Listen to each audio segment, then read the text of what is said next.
జై శ్రీరామ్. ఆధారాలు లేని దారం లేని ఏదో మనకు దేశానికి సంబంధం లేని చండాలం. దానికి సంబంధించి తిరుపతిలో కొన్ని గొర్రెలు వెళ్తూ అపర వెంకటేశ్వర స్వామి భక్తుడైనటువంటి అన్నమయ్య విగ్రహం అక్కడ తిరుపతిలో ఉంటే అక్కడ వీళ్ళు వెళ్ళి టోపీ పెట్టారు. వీళ్ళు గత 2000 సంవత్సరాలుగా ప్రపంచానికి టోపీ పెడుతూనే ఉన్నారు. వీళ్ళు చేసుకునే కిస్మిస్ గురించి వాళ్ళ పుస్తకంలో లేదు. ఈ శాంతాక్లాజు దాని గురించి కూడా లేదు. డిసెంబర్ 25 గురించి లేదు. అసలు ఈ దేశానికి సంబంధం లేదు.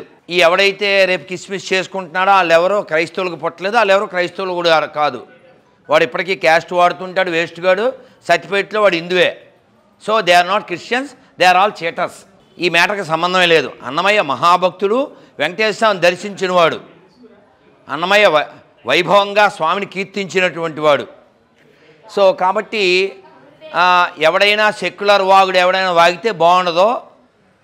సెక్యులర్ అంటే నపుంసకుడు అని అర్థం. అర్థమైందా? ఈ దరిద్రం మన దేశానికి అక్కర్లేదు. ఈ దేశాన్ని మొక్కలు చేయడానికి, ఈ దేశాన్ని నాశనం చేయడానికి, ఈ సంస్కృతి సాంప్రదాయాలను నాశనం చేయడానికి క్రైస్తవం ఇస్లాం సమానంగా పనిచేస్తున్నాయి. దీనికి తోడు సెక్యులరిజం అది ఒక కొత్త మతంలా తయారైంది. కాబట్టి ఏ సెక్యులర్ కుక్కకైనా ఇదే చెప్తున్నాను.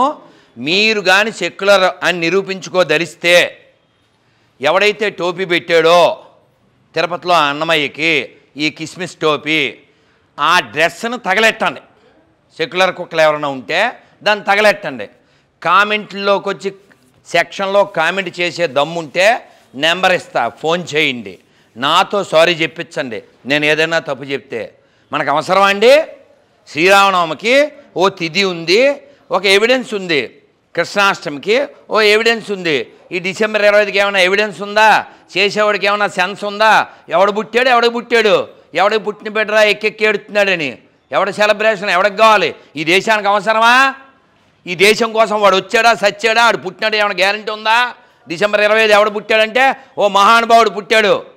ఈ దేశాన్ని 6 ఏళ్ళు పరిపాలించాడు, ఈ దేశాన్ని యుద్ధాల నుంచి రక్షించాడు, ఈ దేశం యొక్క పరువుని కాపాడాడు. ఎవరైనా డిసెంబర్ 25 పుట్టినాయన?